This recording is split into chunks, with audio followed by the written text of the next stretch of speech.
Bueno, boa tarde e noite a todas e a todos. En primeiro lugar, agradecervos a vosa asistencia e agradecerlle, como sempre, a librería Cartabón que nos acolle nesta Casa da Resistencia, ¿no? Resistencia Cultural de Vigo, que nos acolle sempre amablemente, ¿no? Estamos, hoxe celebramos ou vamos a participar no que vai ser o acto comarcal do BNG na comarca de Vigo, con motivo do 25N, que será o próximo luns, e que o BNG quere reivindicar como eso, como un acto reivindicativo. En esta vertente de festa e celebración que parece que nos queren levar en todos os actos feministas, tanto no 8M como no 25N, o BNG quere poñer o foco en que son datas de reivindicación e como tal queremos telas en conta, no? E no que vai de ano levamos 4 compañeiras, 4 mulleres que foron asesinadas na Galiza, víctimas de violencia machista. Unha violencia que dende o ano 2013 non para de medrar. Os últimos datos, que son do 2023, no noso país tivemos 43.075 casos de violencia de xénero seguidos polo sistema Biogen. 7.483 denuncias presentadas no xulgado e 1.229 ordes de protección dictadas para mulleres. E estes datos o que fan é reflectir un problema moi grave que hai na sociedade e que aí, vemos como últimamente parece que se banaliza, que se intenta contrarrestar con mensaxes de odio e de ataque ao feminismo, non? As redes sociais non son alleas a este problema, senón que apelando a esa liberdade de expresión, a esa liberdade da que parece que a última palabra de moda, vamos a decir así, a palabra de moda, no? Ahora a liberdade está por enriba absolutamente de todo, apelando a esa liberdade de expresión e amparados polo anonimato, fomentan e perpetúan o discurso machista e a violencia contra as mulleres. A fachosfera, esa que circula tanto nas redes como fora delas, atopan neste medio un medio no que se move a gusto e no que son moitos que ademais non se atreverían a facelo en persoa os que mostran a súa verdadeira cara machista, non? E para loitar contra a violencia machista, contra esta lacra que sufrimos as mulleres, son precisos recursos, pero non só económicos, que son fundamentais e que é algo que tanto o feminismo como organizacións como o BNG levamos demandando durante moitos anos, non? Non só económicos, senón recursos de concienciación e de formación. E este libro, que eu leín, non de todo, porque non me dá o pleno, me evitou estes 3 días, que o conseguín, é un desos recursos, ou eu considero que é un desos recursos, non? Un libro que se titula Hackeando o patriarcado, un análisis do machismo digital, que foi feito, editado por Editorial Galaxia e que ten detrás a estas 4 mulleres que temos aquí, que son Soledad Torre Guijarro, que é a coordinadora, Iria Vázquez Silva, María Teresa Rivas Brea e Mercedes Rodríguez García, que xunto con outras 16 investigadoras e 2 investigadoras analizaron o machismo digital, un traballo que está recollido neste libro, como xa vos dixe, e que constata a existencia dese machismo en redes e que atopa, pero que ademais de constatar esa violencia, busca solucións ou analiza as posibles solucións ou as posibles formas de combatelo, non? E co que a conclusión a que unha chega cada vez que acaba un capítulo é que finalmente é unha cuestión de vontade política e de vontade e de recursos, non?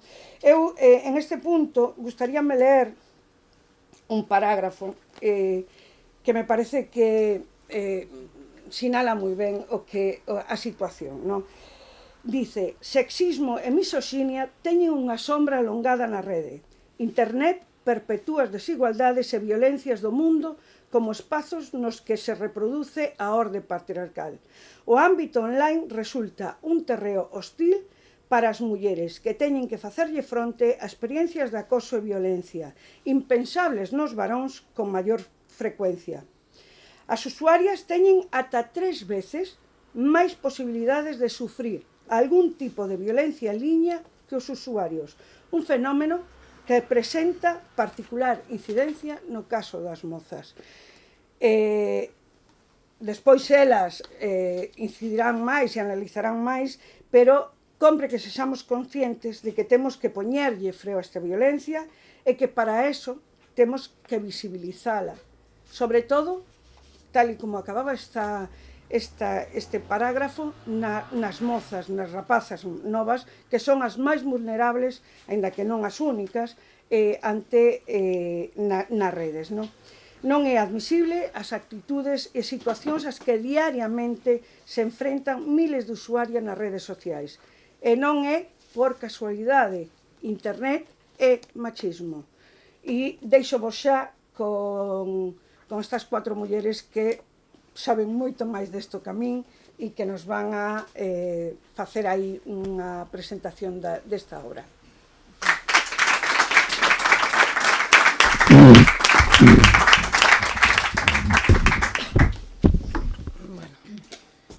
Buenas tardes, me vais a disculpar, voy a hablar en castellano porque es mi lengua materna.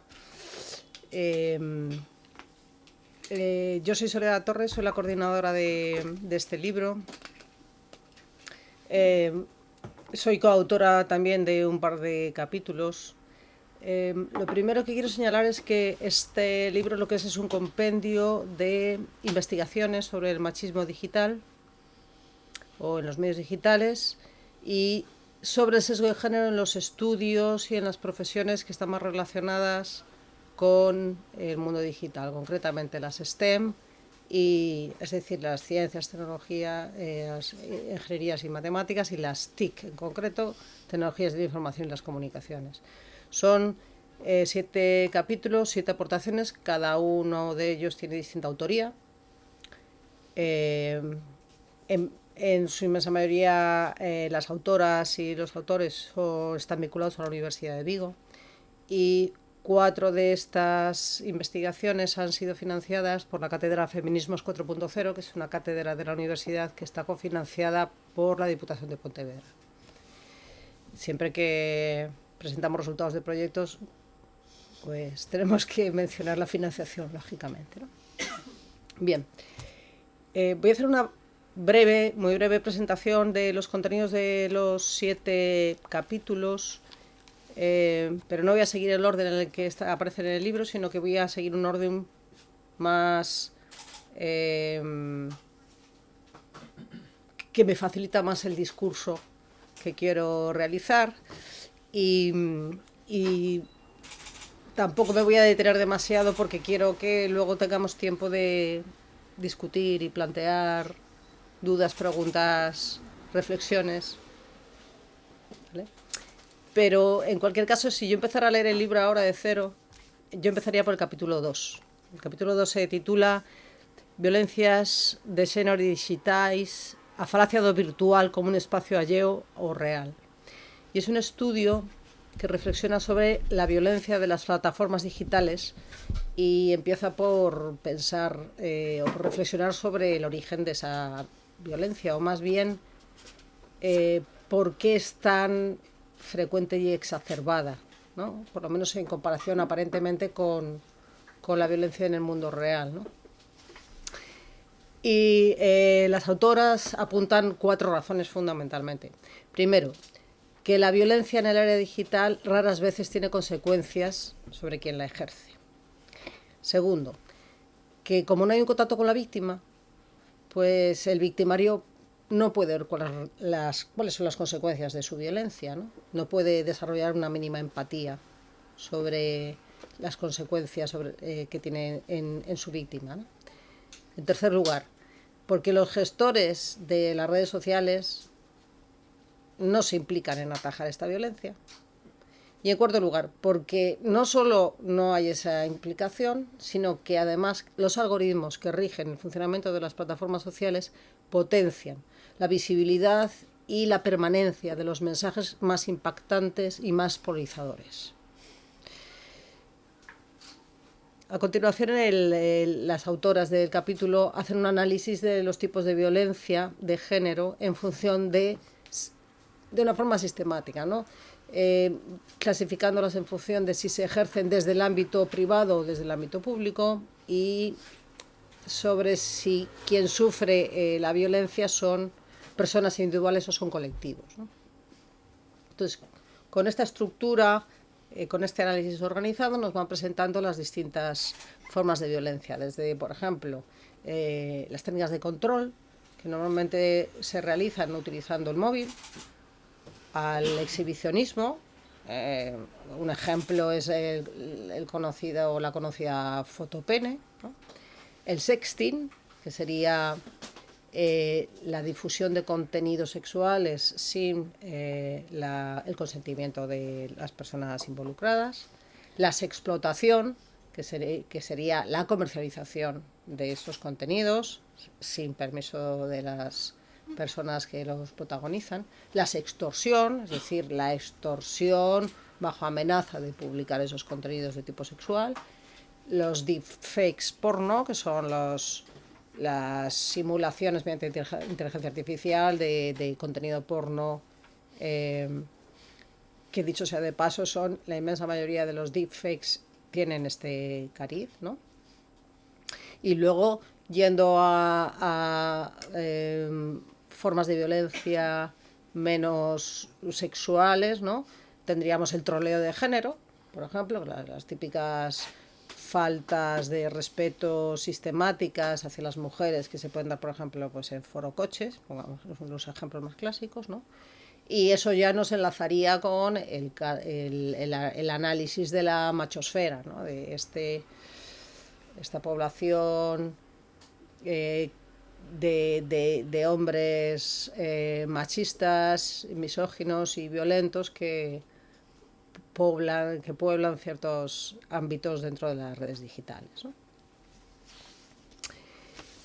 El siguiente capítulo, que tiene un análisis relacionado con este que acabo de brevemente introducir, es el capítulo 5, Instagram e os perigos sexistas para a mocidade,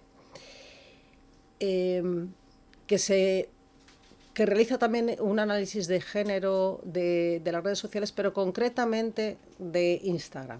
Instagram como red social favorita de la gente joven hace unos años, ¿no? Ahora ya igual probablemente están migrando hacia otras plataformas, ¿no? Porque las autoras de este capítulo están especialmente interesadas en reflexionar cómo la juventud realiza una socialización de género en esta red social, ¿no? Y analizando comentarios, perfiles y cantidad de información sobre Instagram, entonces lo que observan las autoras es que hay un uso de Instagram muy diferenciado entre chicos y chicas. Por resumir, los chicos muestran en Instagram lo que hacen, mientras que las chicas muestran su cuerpo. La segunda conclusión que podemos extraer de la lectura del capítulo, y que extraen sus autoras del análisis de Instagram en cuanto a espacio de socialización de la juventud, ¿no? Es que la construcción y la representación de sus identidades dentro de esta red son dos aspectos que se retroalimentan en un bucle en el que se confunde la identidad real con la aspiracional, es decir, lo que realmente somos con lo que queremos mostrar de nosotras y nosotros mismos. Pero en esta bucle, ¿no?, de construcción identitaria, en realidad no existe un debate, o sea, no existe una conversación, sino que realmente lo que sucede es que las personas proyectan lo que quieren proyectar acerca de su identidad y no hay un intercambio, no hay una real socialización, no hay una construcción de esa identidad de forma grupal, ¿no? Con lo cual nos encontramos con que esta plataforma, que es donde la juventud empieza a hacer esa construcción de su identidad atravesada por el género, lógicamente, pues lo hace de forma no grupal, sino de forma muy, muy aislada, ¿no? El estudio de Instagram también demuestra que ahí la misoginia, la homofobia y la transfobia son completamente hegemónicas. Es decir, no hay espacio realmente para las identidades, las orientaciones y los cuerpos que no son normativos, porque todo lo que no encaja dentro de la norma, de belleza, de expresión de género, de cuerpo, de identidad, de orientación, es silenciado, es borrado por la red, ¿no? Y eso lo que provoca son graves prejuicios psicológicos para las personas, que en realidad, en su verdad, no son esas personalidades idealizadas que muestran y que la red admite, sino que son diversas y fuera de la norma. Entonces, esa consecuencia de que no haya espacio para esa diversidad dentro de la red de socialización mayoritaria, por lo menos hasta hace poco tiempo, lo que provoca son graves prejuicios de salud para las personas. ¿Dónde está el problema? Los problemas están asociados a cómo se gestiona la red.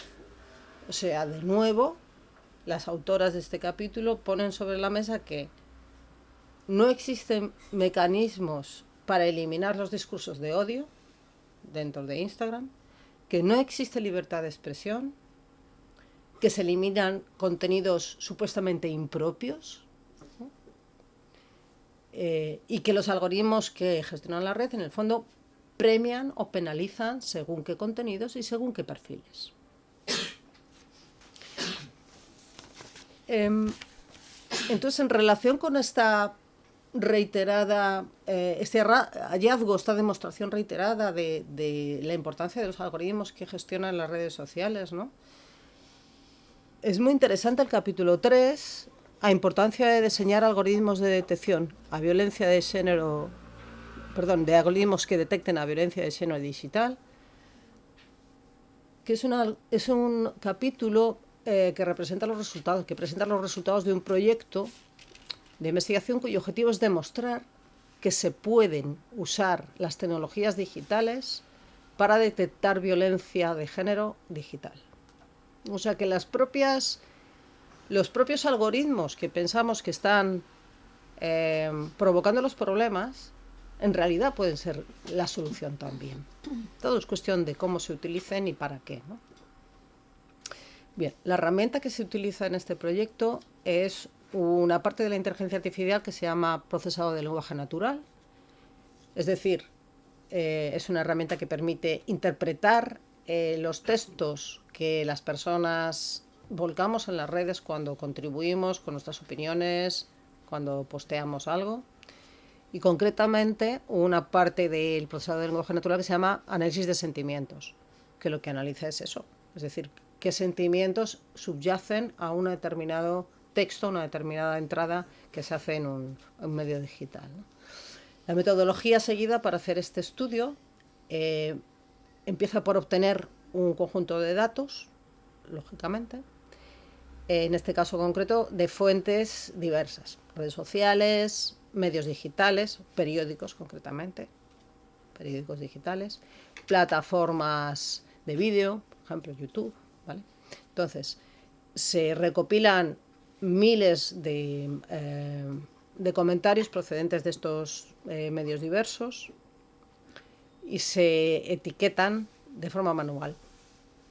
Utilizando personas del equipo de investigación, se etiquetan de forma manual, detectando aquellas que son sexistas, las que no y las que pudieran ser, no queda muy claro, ¿no?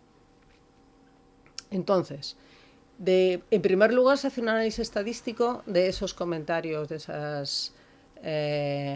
esos comentarios analizados, y se llega a la conclusión, en primer lugar, que evidentemente, o sea, de forma fehaciente, las mujeres sufren más ataques en medios digitales que los hombres.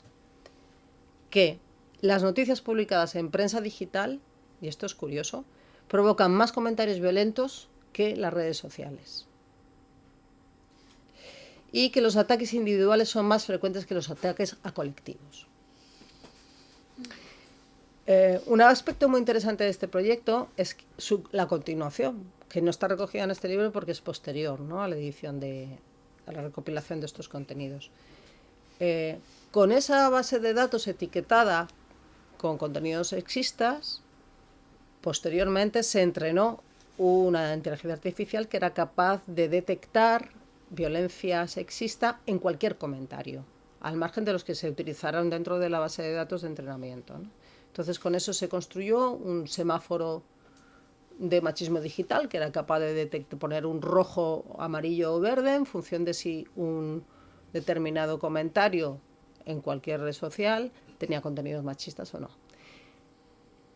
¿Y por qué es relevante este desarrollo? Porque demuestra que con una inversión muy modesta, con un equipo de investigación muy modesto y con una base de datos recopilada muy modesta, se puede poner en marcha una herramienta que detecte violencia digital, violencia sexista en los medios digitales. Luego, si las grandes corporaciones, los grandes gestores de las redes sociales no lo hacen, es porque no quieren.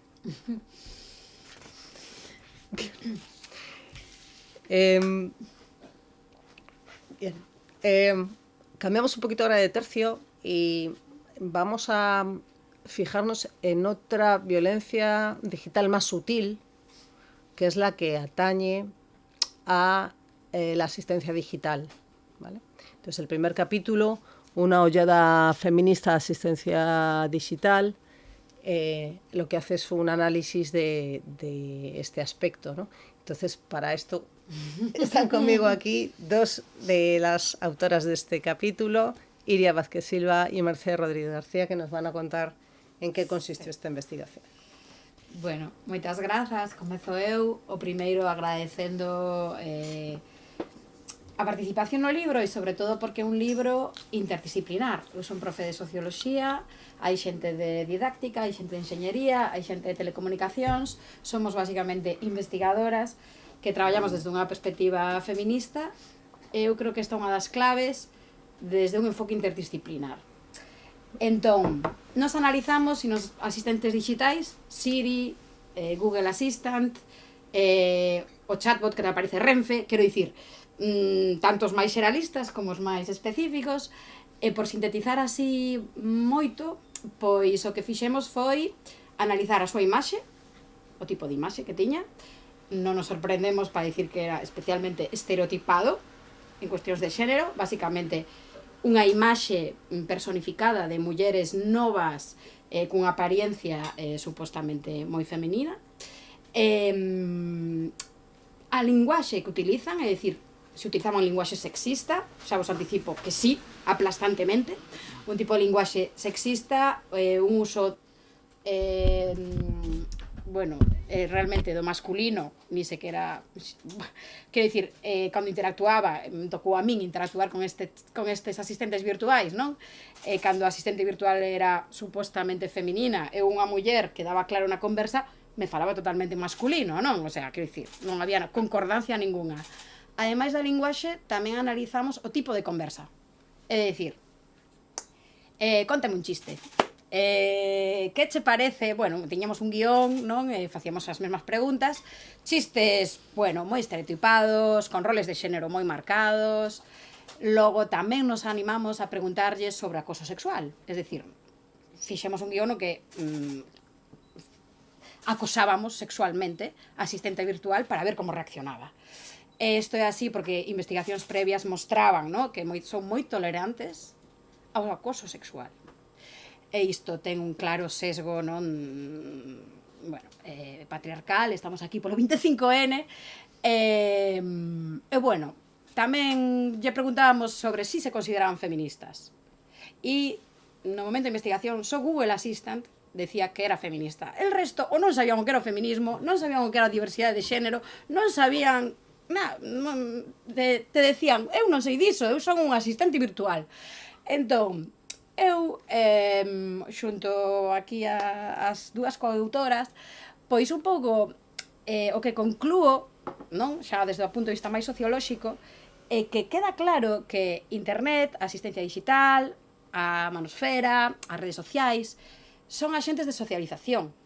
Non só para crianzas, tamén para persoas adultas, é dicir, é o xeito no que aprendemos, nos comunicamos, aprendemos comportamentos, expectativas, actitudes, e os nenos e as nenas, eu creo que teñen dereito a non recibir ese tipo de linguaxe, de mensaxes machistas, e ademais, unha cousa que nos quedou clara na investigación, a asistencia digital non só é que reproduzca os estereotipos de xénero, sino que os incrementa. É máis machista, o sea, é máis exagerado que a propia realidade. Entón, os nenos e as nenas de 5, 6 anos, 7, que están interactuando, non teñen a reflexión crítica que podemos ter nós, e entón están recibindo todos eses sesgos, día a día, conversa tras conversa, chiste tras chiste, e evidentemente, no, logo nos sorprendemos e dicimos, que está pasando? Que está pasando? Bueno, pois a verdade é que este é un bo exemplo, no, este libro, para pensar que quen desenvolve estos chatbots, que tipo de, vou a decir masculino, porque basicamente son homes que están desenvolvendo e o mellor dunha determinada clase social, dunha determinada procedencia, e que lamentablemente pois tampouco contratan a persoas expertas en xénero nos seus equipos, que penso que tamén sería unha maneira interesante de, bueno, mitigar ese sesgo machista e non estar reproducindo todo o rato sexismo, non? Eu o deixo aquí porque hai dúas autoras máis, entón non sei se Merchi quere engadir algo do tema técnico. Bueno, básicamente, ademais da análise que acaba de presentar Iria, non queríamos quedarnos só na análise, senón facer a nosa propia aportación tamén, facendo unha asistencia digital pois que non reflectira estas cousas. Entón, a miña... Un pelín máis. A miña labor foi basicamente a técnica, vale? Eu traballo en inteligencia artificial, entón fixemos unha asistencia digital que daba información sobre mulleres científicas. Fixemos unha selección de mulleres de distintas épocas, distintas áreas tamén de ciencia e tecnoloxía, e creamos unha inteligencia artificial que daba información sobre as vidas destas mulleres, o que descubriran e demais.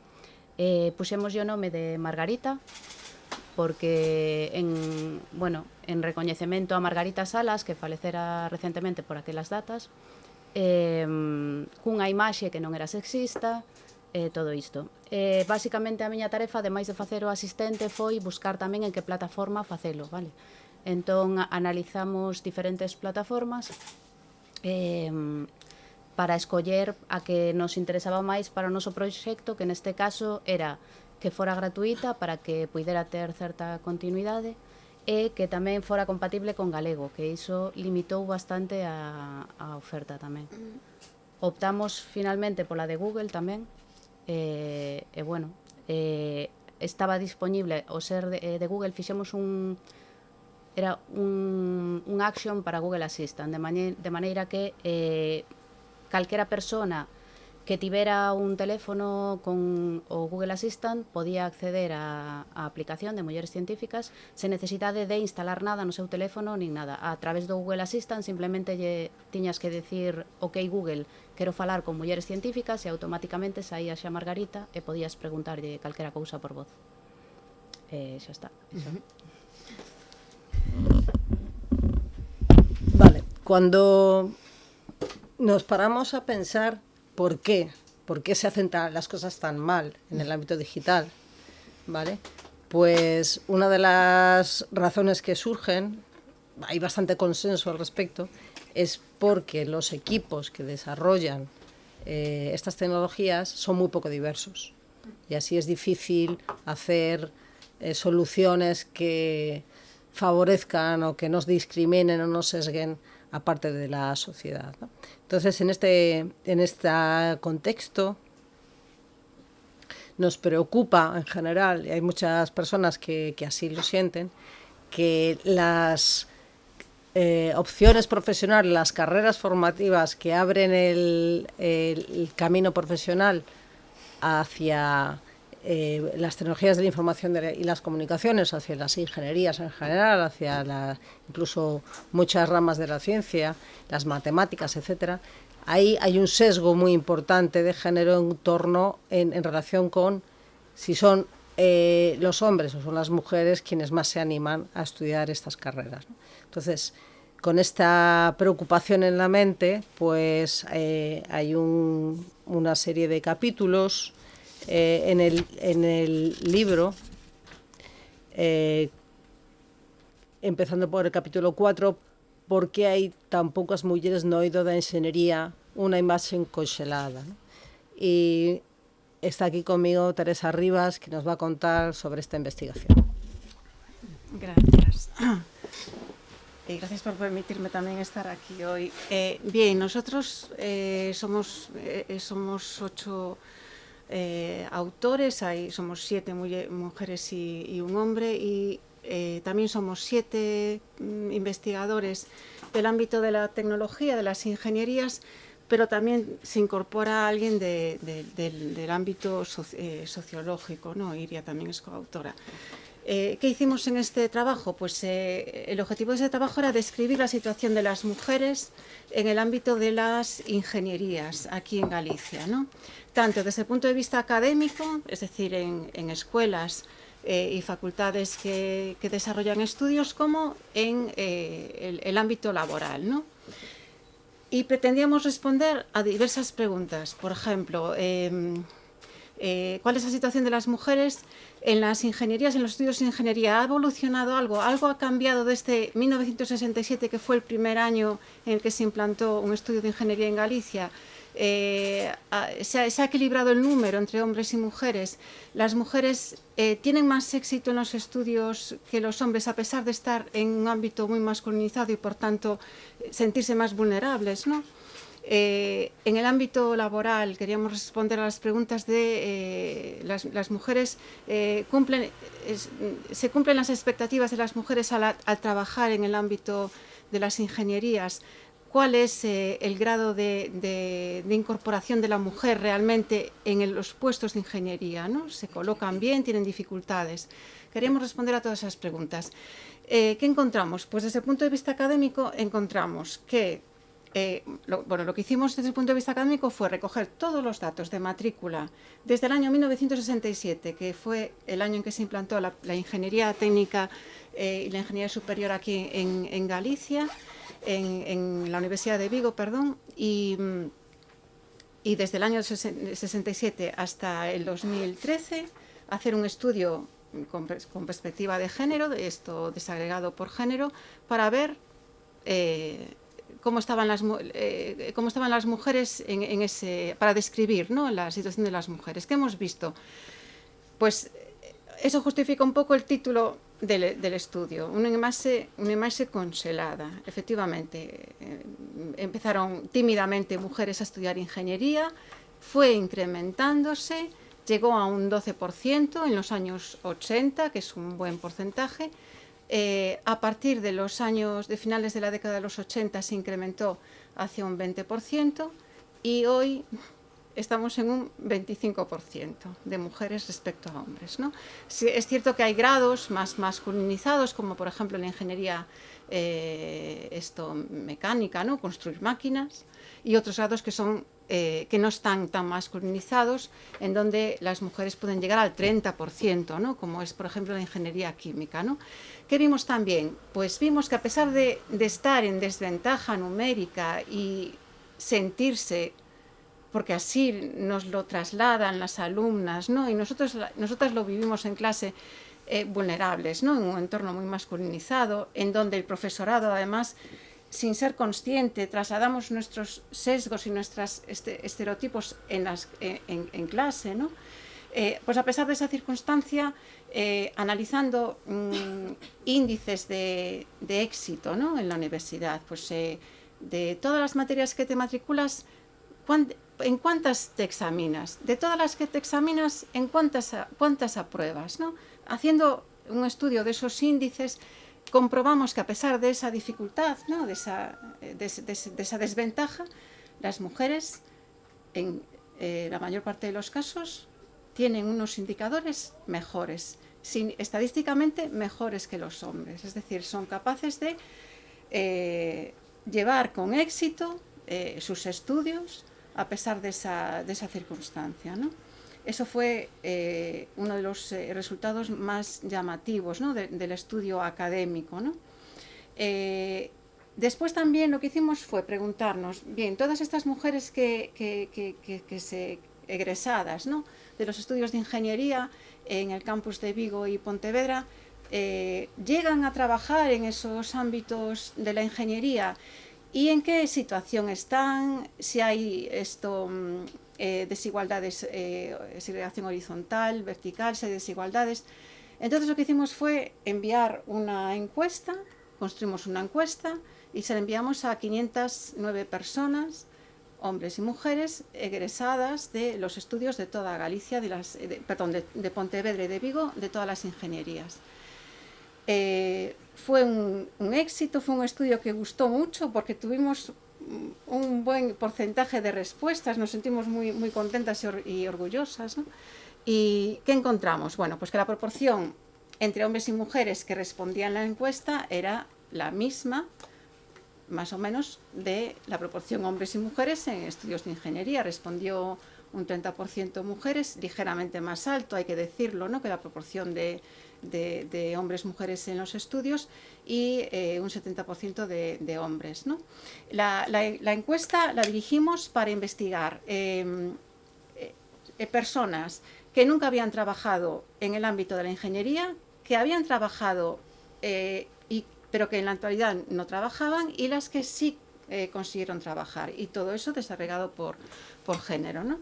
¿Qué encontramos? Así, a grandes rasgos, encontramos que diferencias entre hombres y mujeres en los colectivos que habían trabajado alguna vez, pero que ya no trabajaban, y especialmente en el colectivo que está trabajando en la actualidad, ¿no? ¿Y qué es lo que vimos? Bueno, pues vimos, por ejemplo, un dato curioso, que a las mujeres les cuesta entre 6 y 12 meses más encontrar su trabajo en el ámbito de la ingeniería que los hombres.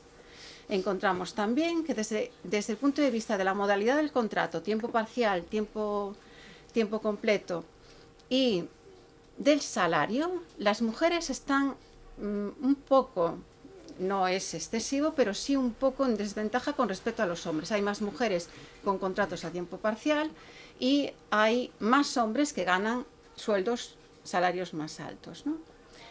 Y por último, una cosa que quisimos saber es describir, ¿no?, el ambiente en el que las personas egresadas en estos estudios desarrollan sus trabajos, ¿no? Y entonces preguntamos aspectos como, bueno, cuáles serían, en su opinión, las políticas de empresa que podrían orientarse hacia la igualdad, ¿no? Y curiosamente, hombres y mujeres opinaban lo mismo: medidas que favorezcan la conciliación familiar, ¿no? Las mujeres eran más numerosas cuando decían, por ejemplo, el uso del lenguaje inclusivo, ¿no? Los hombres apenas hablaban del lenguaje inclusivo, las mujeres sí que opinaban, ¿no? Decían, consideramos importante que en los documentos de nuestras empresas se utilice el lenguaje inclusivo.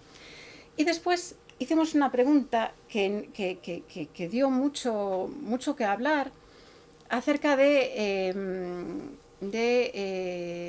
aspectos relacionados con el género, ¿no?, en el trabajo. Pues, por ejemplo, hasta qué punto has sido consciente de sufrir menosprecio laboral, por ejemplo, ¿no? Menosprecio laboral por tu trabajo, violencia, acoso en el trabajo, acoso sexual. Encontramos que el 70%, bueno, entre el 70 y el 80% de los hombres, ya sea que hubiesen trabajado antes o que estén trabajando en la actualidad, nunca habían sido conscientes de casos de acoso, ¿no? Mientras que solo el 2% de las mujeres no habían sido conscientes de esas situaciones. Por tanto, bueno, pues eso nos lleva a pensar, ¿no? que bueno, pues las mujeres son más sensibles a estas situaciones, que hay que empujar hacia despertar, ¿no? Trasladar, ¿no? la sensibilidad hacia ese tipo de situaciones, ¿no?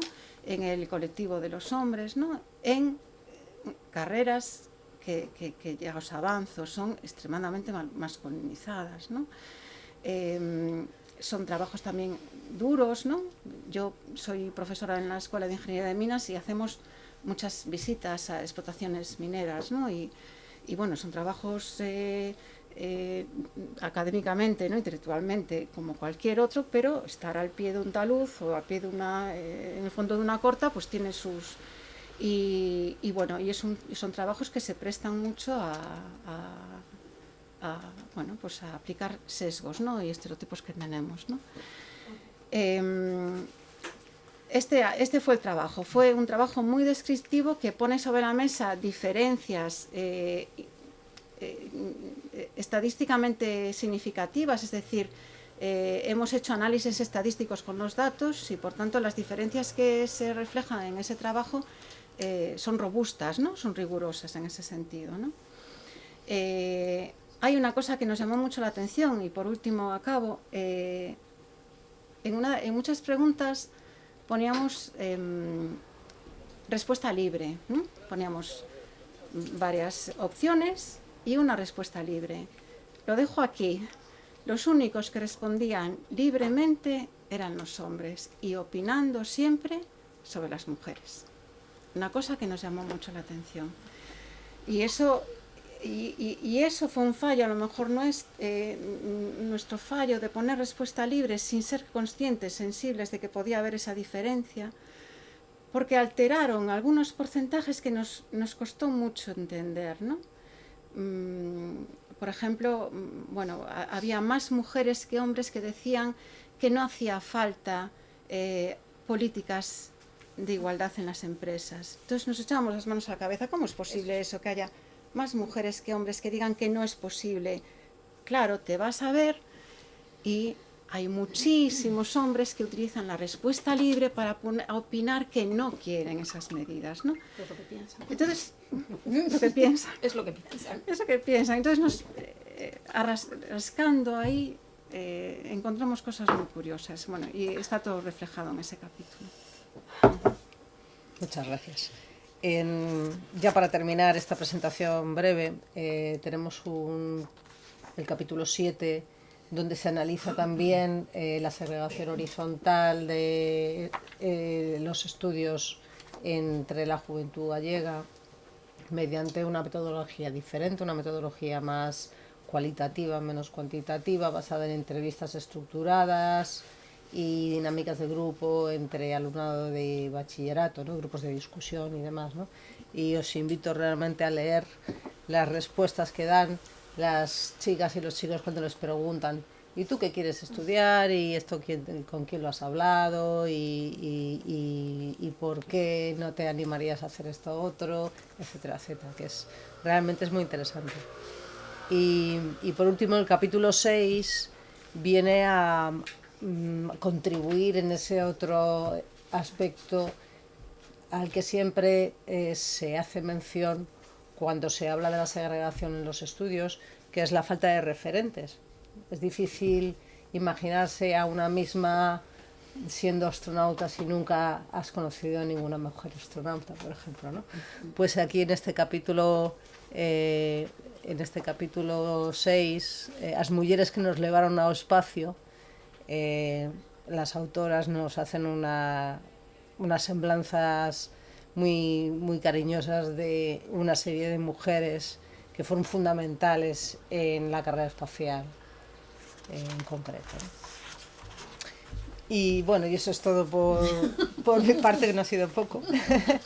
Y bueno, podemos contestar preguntas, debatir, lo que prefiráis. Sí, eu creo que a exposición é bastante escueta, o que leí no libro podo vos asegurar que hai moitas máis cosas que sorprenden, pero léelo, comentarios e datos que dan que son, bueno, poñen o foco en esa violencia e en ese acoso e nese uso das redes precisamente para facer o que levamos ou para seguir sofrindo as mulleres o que levamos anos sofrindo no físico, non?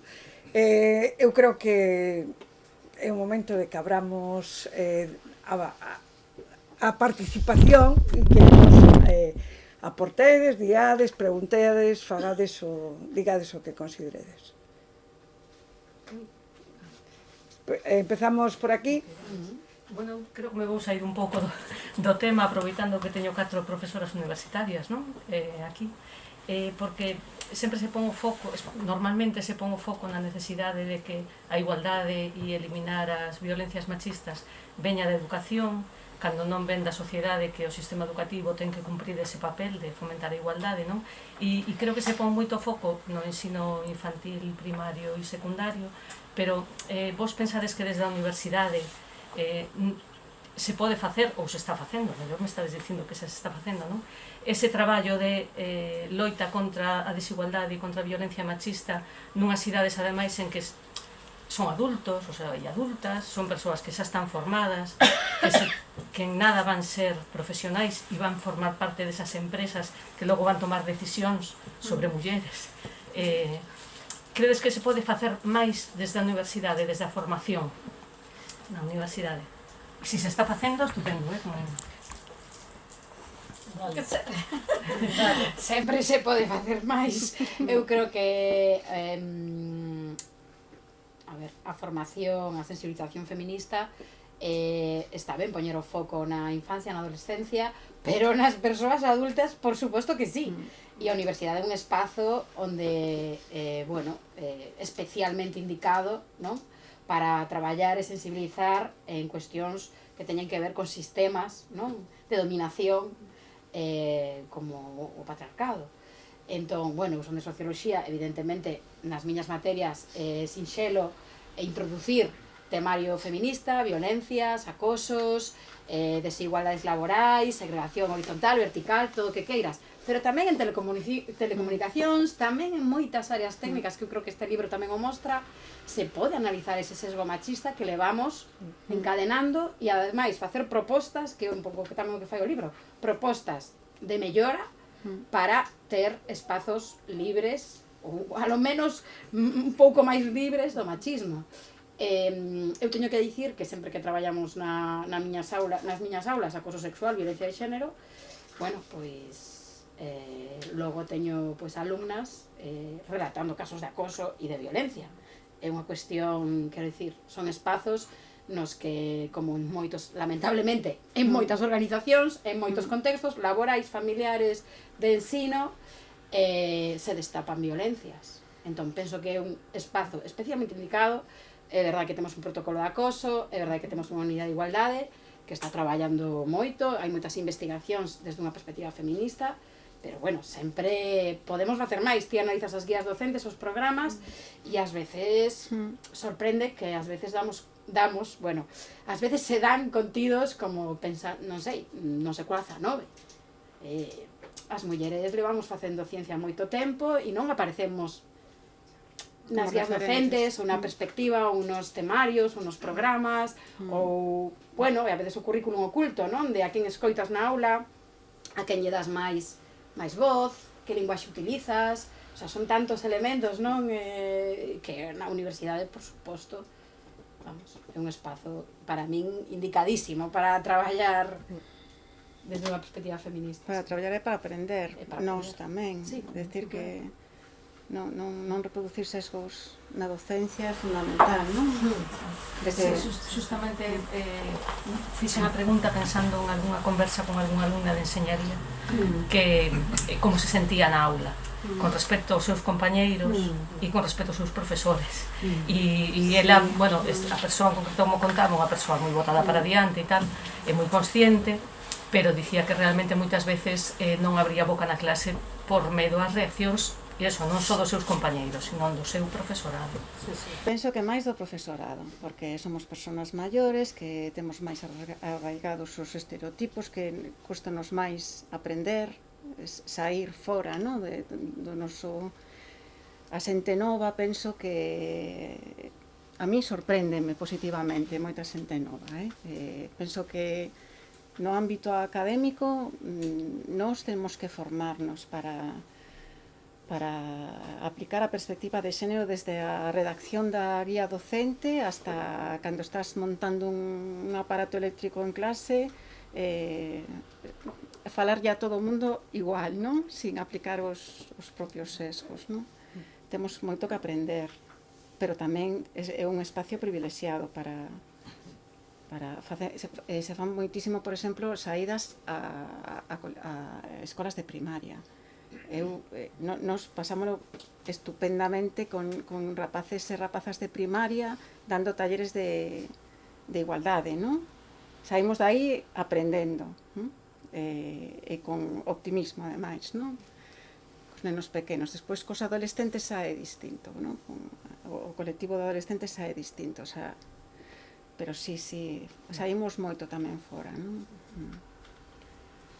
Por ali había unha man. Dai. Sí, bueno, eu teño varias preguntas. A primeira delas é sobre unha cuestión que se mencionou ao principio da presentación, que é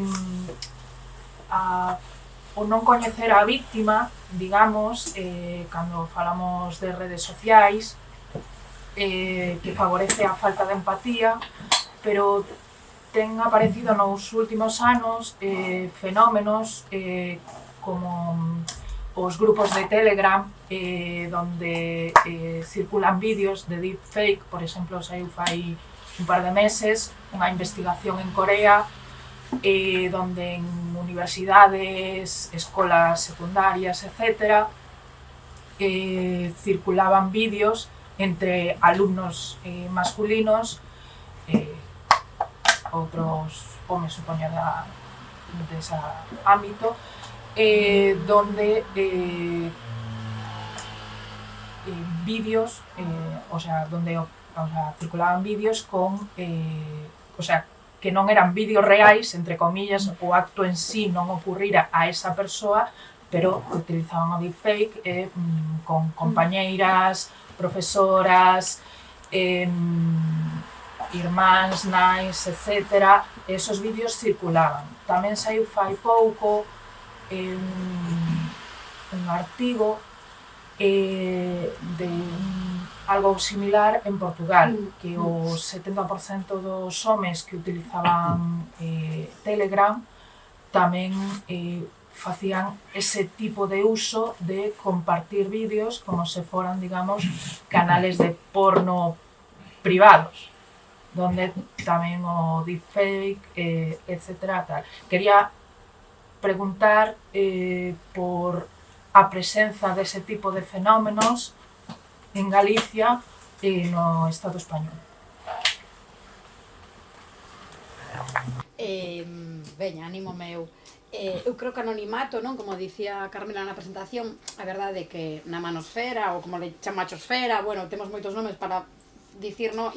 Man e internet, non? O sea, é como o espazo virtual copado por machirulos, non? Por sintetizar. Creo que anonimato xoga a favor deles, neste sentido. Pero é certo o que acabas de comentar. Hai espazos nos que aparecen o seu número de teléfono, en Telegram, eu seguín o caso de Portugal, onde se pasan vídeos, moitas veces vídeos non só de deepfake, sino vídeos grabados sin que souberan a parellas ou... Pero sei que había tamén vídeos sí, reais, que os pasaban entre eses grupos moi difícil de investigar, porque logo é chamativo, no caso portugués, por exemplo, estiven buscando datos, non é moi fácil de afondar neses datos, que tamén eu creo que unha chamada que os medios de comunicación ao mellor non están informando. A propia Unidade de Igualdade aquí na Vigo sufriu un caso de troleo, o sea, de forocoches en concreto. Fixen unha investigación con Águeda, a directora da Unidade de Igualdade, que tiveron un ataque de forocoches, quero dicir, aquí na Universidade de Vigo. Aí en forocoches sí que era anónimo, porque tes como usuario, non, cun nome en clave, pero bueno, é certo que hai espazos masculinos onde outro número de teléfono pode aparecer, e parece que non tes unha sanción social por parte do grupo facendo ese tipo de actitudes. E isto xa hai moitas, bueno, unhas cuantas antropólogas, entre elas Rita Segato, que sosteñen que isto é un problema que ten que ver con que os homes moitas veces usan a violencia para lanzarse mensaxes entre eles.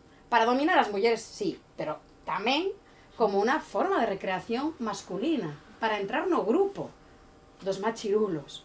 Entón, nas violencias de xénero, nas violencias machistas, sempre analizamos ata agora moito desde o eixe vertical, non, dos homes cara as mulleres, e hai moitas antropólogas que comezan a dicir que hai que analizar moitísimo máis o que pasa neses grupos de homes onde as mensaxes son lanzadas entre os propios homes para formar parte do grupo e usando moitas veces ese machismo explícito, esa violencia contra as mulleres dunha maneira, bueno, pois como grupo a manada. Desde logo non expostos a unha sanción social por parte dos compañeiros homes. Bueno, é verdade que logo hai outras masculinidades disidentes que penso que tamén teñen un pouco a responsabilidade de actuar nese sentido, non? Digo por lanzar tamén alguna mensaxe de, bueno, en fin, de optimismo. Sí, bueno, alguén ten que cortar o fío, non? O que dis a nivel horizontal de como rito de hermanamento, por decirlo de alguna forma. Se me viu ahora a cabeza o caso que está vendo en Francia de Giselle Pelicot, donde ningún deles denunciou. Ou algún que non foi, pero ningún denunciou. Efectivamente. Algunha palabra máis? Sí, bueno, eu teño outra. Mencionabades os asistentes virtuais, o asistente de Google. Quería preguntar se o analizáchedes, nese caso, ese non, se credes que pode haber unha diferencia a hora de preguntar en función da localización e do idioma que se utilice. Non sei se me explico. Sí, fixemos en español porque moitas non podían ser noutra lingua. Fixemos o guión en español. Sí, bueno, de hecho buscábamos precisamente hacer el análisis en español porque en inglés estaba más analizado el problema. Vale. Yo no sé no creo que ahora mismo haya mucha diferencia en cuanto al idioma, más allá. Vamos a ver, aquí hay que distinguir lo que son asistentes generalistas de asistentes de un tema concreto. Un asistente generalista es pues Google Assistant o Siri o alguno de estos que me puedes preguntar absolutamente cualquier cosa, incluso la gente ahí, por lo visto hay gente que se marca parrafadas como si fuera la vecina de al lado, ¿no? Mira, ¿qué tal? Y no sé qué, ¿y qué te parece esto? Y mira lo otro de más allá, ¿no? Que esas probablemente sean las asistencias más peligrosas, entre comillas, en el sentido de que llega un momento que no nos damos cuenta siquiera que estamos hablando con una máquina. ¿Vale? Entonces, en esas asistentes generalistas, yo no sé, ¿tú qué crees? ¿Habrá diferencia entre conversar en un idioma o en otro? ¿O directamente se comparten las bases de datos y se traduce? A ver, sí que había diferencia en aquel momento dependiendo del idioma. También por la cultura y demás, porque ese tipo de asistentes, tanto el Google Assistant, Siri y demás, los diálogos los generaban personas, ¿vale? Había gente preparando todos esos diálogos por detrás. ¿Qué pasa? Ahora ha cambiado con la IA generativa, con los LLMs nuevos, Gemini o ChatGPT, todos estos. Ahí es la inteligencia artificial la que genera los propios diálogos, ¿vale? Y eso es controlable solo hasta cierto punto, no es controlable 100%. Tú puedes darle una serie de instrucciones, pedirle que no haga una serie de cosas, pero luego no controlas si las hace o no las hace. Entonces, se ha abierto todo un campo nuevo ahora de investigación que se conoce como Responsible AI, ¿vale? IA responsable, y se está investigando en eso pues para controlar todo este tipo de cosas, ¿vale? En el caso de las nuevas, quizá la que está, una vez más, igual que con el Google Assistant, el que está prestando más atención a esto quizás sea Google. Y de hecho Gemini muchas veces cuando le preguntas cosas mínimamente conflictivas de algo tipo, yo que sé, tanto sexual como a lo mejor que pueda detectar que puede haber algún tipo de fraude en lo que estás preguntando, de temas bancarios o de lo que sea, bloquea las respuestas directamente y te dice: lo siento, pero no puedo responder sobre esto, o estás preguntando sobre algo que no es apropiado o algo así. ¿Qué pasa? Que encontrar el equilibrio para que bloquee solo lo que tiene que bloquear es muy difícil, ¿vale? Entonces a veces bloquea de más, otras veces se le cuelan cosas. Pero sí, están trabajando en eso mucho últimamente. En calquera caso, detrás de todas esas ferramentas, eu non teño ni idea, sempre o algoritmo está feito por persoas que deciden o sesgo do algoritmo cando dá respostas, ou non? Porque en el caso de la IA generativa nueva, básicamente lo que se hace son redes neuronales, es deep learning, ¿vale? Son redes neuronales, lo que hacen es cogen una inteligencia artificial y la entrenan con millones y millones y millones de datos. En todos esos datos puede haber libros, puede estar la Wikipedia, puede haber enciclopedias, puede haber de todo. Incluso canciones o lo que sea.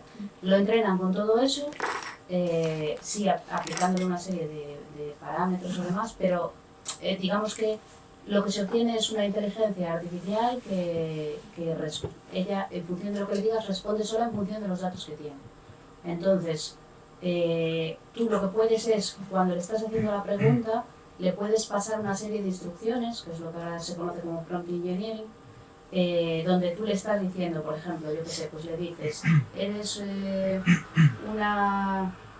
una asistencia que vas a dar información sobre, yo qué sé, pues cuentos para niños, pero dirigido a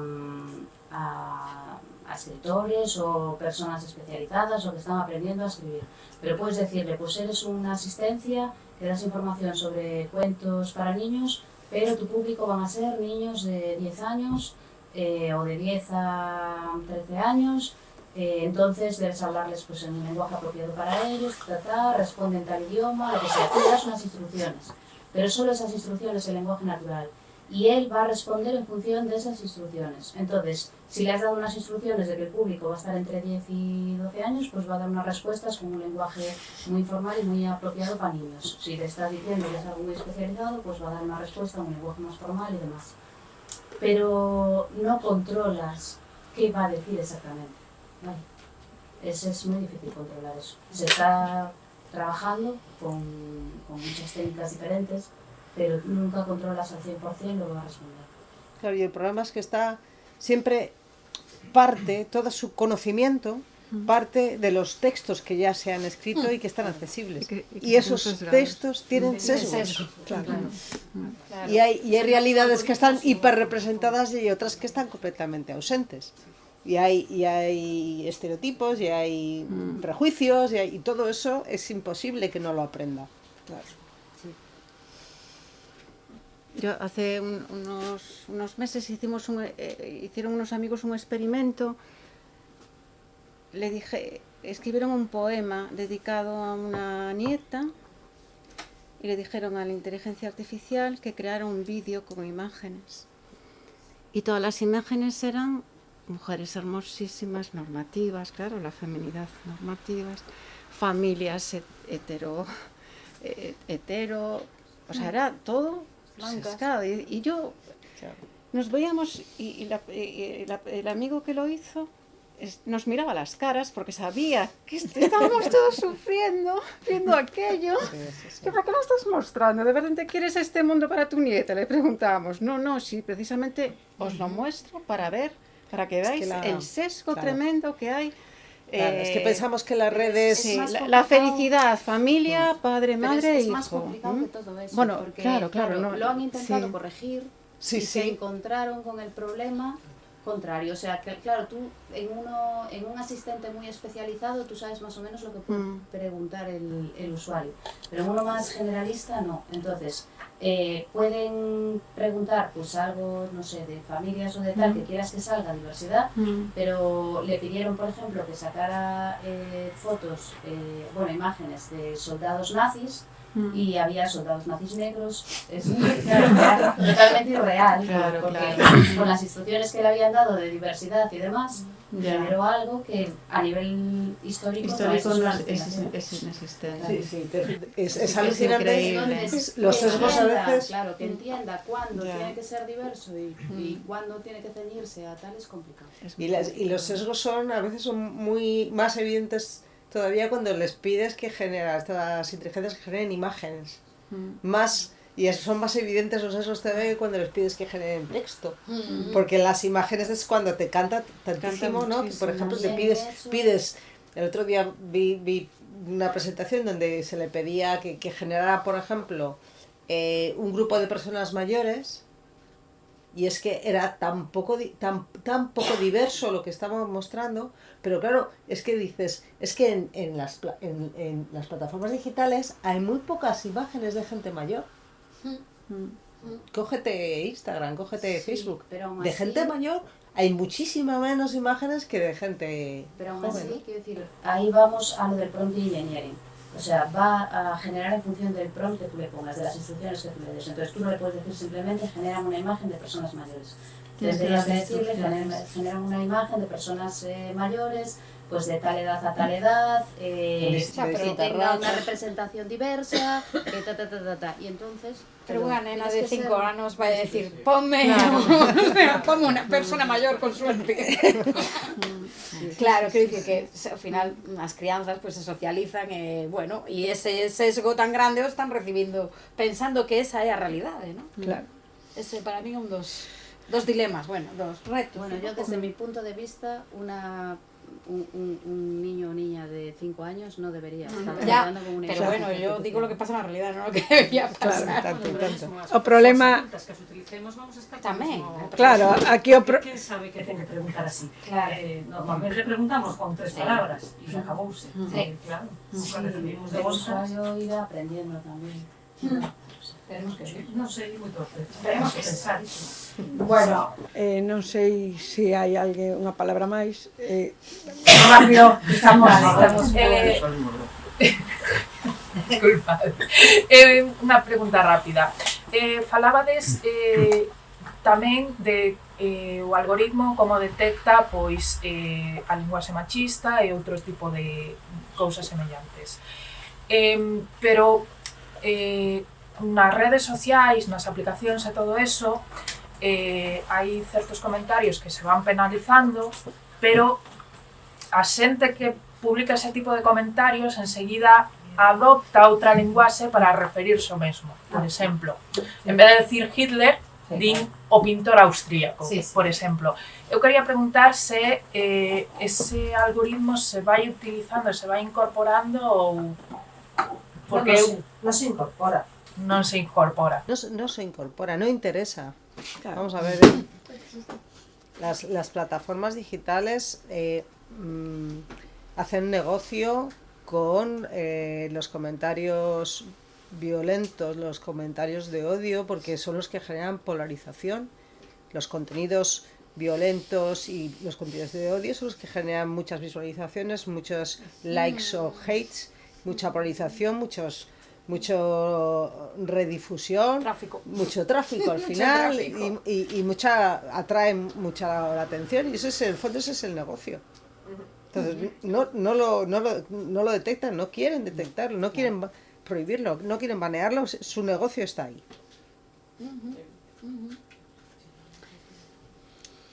Bueno, pois eu creo que foi moi interesante que pusestes no foco algo que todos sabemos ou intuímos, ¿no? Pero que a veces precisamos falalo, precisamos lelo e precisamos velo, porque unha das cousas que falaba aquí, ¿no? Que, e xa para rematar, digo por este último comentario, que ademais é moi visual, cada vez que aparece unha teta de unha muller se censura. E hai outros moitos contidos machistas, de acoso e demais, que non teñen absolutamente ningún tipo de censura. Esa foi unha das cousas coas que máis me quedei eu do libro, e aí, o que decían elas, así a esos, non sei que, sí que se poden dirixir, e non se está facendo. E a conclusión que saquén eu do libro, e que creo que todos sacamos desto, é que vivimos nunha sociedade machista, nunha sociedade patriarcal, movida polo capitalismo, tal e como decíamos agora, e que, bueno, quedanos moito traballo por facer, pero moitas ganas e moita forza para seguir loitando contra o que nos oprime e o que nos acosa e nos violenta. Perdón. Nada, acabar agradecendo a vos por vir á presentación e a librería Cartabón unha vez máis e a todos os que asististedes, e vémonos o 25 nas rúas.